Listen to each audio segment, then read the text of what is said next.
Olá, amigos! A reflexão que trago hoje parte de uma premissa importante a partir de um precedente recentemente saído. Vamos conhecer a reflexão. Pois bem, a pergunta é exatamente essa. O julgador deve responder aos pontos suscitados pelas partes, considerando aqui o artigo 489, parágrafo 1º do CPC? A resposta extrai-se exatamente do agravo interno no ARESP 1.382.885. A reflexão, então, é a seguinte. Vamos lá.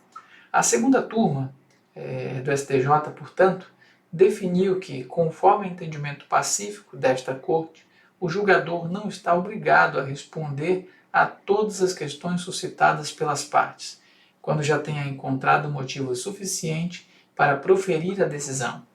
A prescrição trazida no 489 do CPC confirma a jurisprudência já sedimentada pela Corte, e no caso aqui pelo Código do STJ, sendo o dever do julgador apenas enfrentar as questões capazes de infirmar a conclusão adotada na decisão recorrida.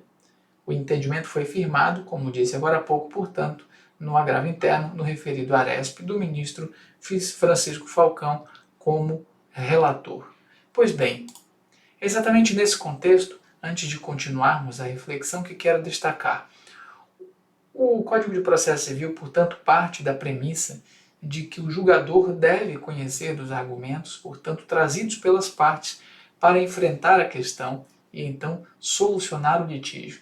Há aqui uma grande diferença entre o que seja argumento e o que seja fundamento jurídico. Na verdade, entendo que o magistrado não está obrigado a conhecer todos os argumentos, na verdade, porque os argumentos são de qualquer natureza. Por alguma razão pessoal, eu tenho um determinado argumento para que eu não pague uma dívida existente, por exemplo. Da mesma forma, outros tantos argumentos possíveis de serem elencados. De outro lado, o que é diferente disso, e quero mostrar já já a reflexão, são os chamados fundamentos jurídicos. E a interpretação que se pode dar ao respectivo parágrafo primeiro e o seu inciso, foi agora há pouco referido, do 489 é esse, de que o judiciário tem o dever de observar os fundamentos apresentados pelas partes para deles evidentemente conhecer. Vamos então refletir sobre um precedente interessante nesse sentido. Muito bem, ultrapassada essa questão, como vimos, avancemos. Segundo o Supremo, os fundamentos é que devem ser enfrentados e não os meros argumentos. De onde se extrai isso? Do MS 25.787 de relatoria do ministro Gilmar Mendes. Isso pelo Pleno, inclusive. Né? No mesmo sentido, nós vamos encontrar no próprio STJ o RESP 478.857 de relatoria da época da ministra Eliana Calmon. Veja que interessante, portanto, a construção que se faz nos tribunais. Sendo assim, encerro basicamente essa nossa reflexão afirmando que realmente os argumentos não têm qualquer dever de o Poder Judiciário conhecer de todos os argumentos trazidos pelas partes.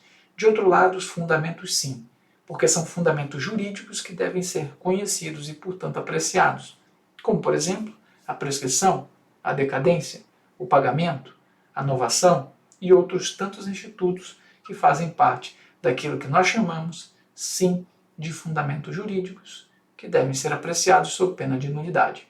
Um grande abraço.